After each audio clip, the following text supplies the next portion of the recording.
Installing TrueNAS is one of those things that sounds complicated until you actually do it. And then you realize it's still complicated, just not the way you thought. In this video, we'll go step by step through the process from creating the installer to getting the system up and running without accidentally erasing your main PC. By the end of this video, you'll know how to flash the installer onto a USB drive, get the system running on your hardware, and configure the management network. If you've ever wanted a reliable, centralized place for your files, or you just enjoy the thrill of formatting hard drives at 2 a.m., this one's for you. Let's begin.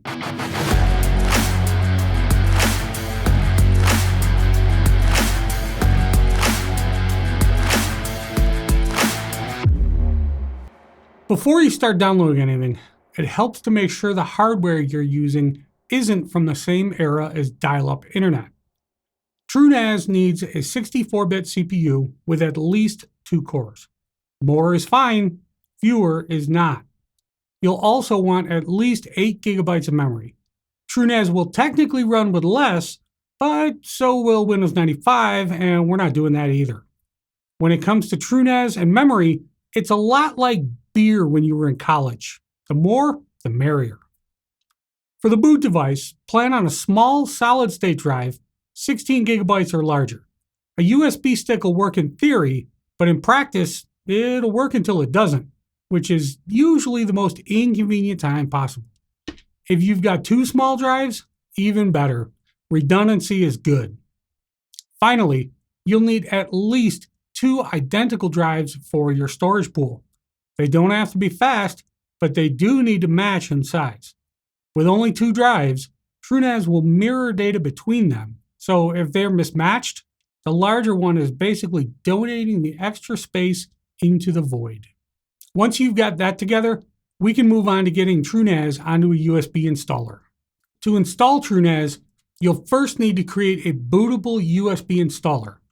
This involves downloading the TrueNAS ISO file and writing it to a boot drive using a tool like Balena Etcher, Rufus, or any other software that doesn't look like it was made in 1998. Pick a USB drive that's at least 8 gigabytes. Bigger's fine, but not necessary. This isn't a contest. Once you've selected your tool, point it at the ISO, select the USB drive, and start the write process. When it's done, safely eject the USB drive, which means actually eject it, not just pull out and hope for the best. You now have a TrueNAS installer ready to go. Next, we'll use it to turn your hardware into a fully functioning NAS, or at least something that pretends to be one until we configure it properly. Plug your USB stick into the system that you want to turn into a TrueNAS server and power it on. You'll need a boot from the USB drive, which usually means mashing a key like F12 or F8 or delete during startup until some mysterious boot menu appears. Every motherboard handles this differently because consistency would make life too easy. Once the installer starts, you'll be greeted by a menu that looks like it hasn't changed since 2001. Choose if you'd like to install or if you'd like to install slowly. Next, choose Install Upgrade, then pick the drive or drives you wish to install to. In my case, I'm going to choose the 2 250 gig PMY SATA SSDs. This will automatically create a mirror for the boot device, which means I can have twice as much false confidence. The installer will ask for confirmation several times, mostly to protect you from yourself. Then, configure the administrative user so that you can log into it after the install. When it finishes, remove the USB installer and reboot the system. If everything worked, you'll see the TrueNAS console showing network information and a message politely suggesting that you manage it from a web browser because the command line is for people who enjoy suffering. After the system reboots, you'll land on the TrueNAS console menu. It's text-based, looks intimidating, and is absolutely fine. This is where you'll configure the management network, and that's the connection that lets you access TrueNAS from your browser. If you're fortunate enough to have DHCP on your network, TrueNAS has likely already picked up an IP address from whatever you're handing them out from. If it has, you can skip this part entirely and move on. If not, welcome to Networking 101. Select option 1 to configure the network interfaces. You'll see a list of available ports, usually labeled something friendly like IGB0, ENP3S0, or ETH0, depending on how creative your hardware vendor was feeling when they made the board. Pick the interface you want to use and assign it an IP address. For most home setups, choosing DHCP is easiest.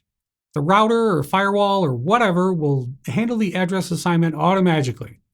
If you prefer to set a static IP, you can do that too. Just make sure that it's outside your DHCP range so your printer doesn't try to live there later.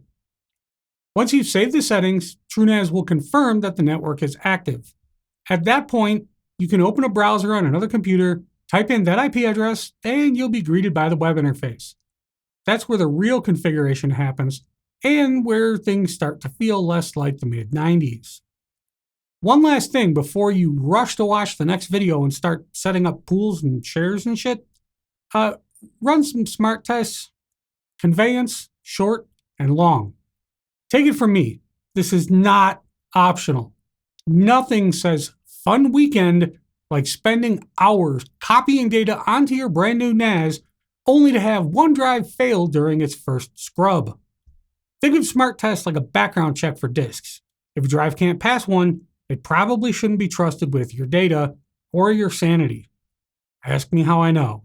Spoiler alert, I'll tell you all about it in an upcoming video.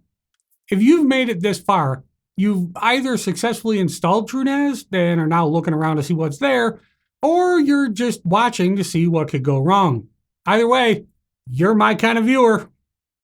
Before you go, I've put together a quick viewer survey. The link's in the description. It helps me understand what topics actually matter to you instead of just guessing based on YouTube comments that say things like first or why are you using that gigantic case? In the survey, there's also a place where you can ask me anything. Smart home questions, NAS setups, or even something like this question that I got. How do you still have hair being in IT for so long? Mine's almost gone and I'm retired.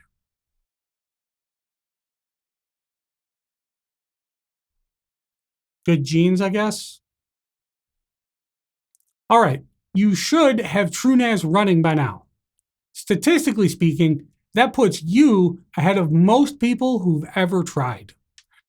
If you want to support the channel, Patreon's there, setup's finished.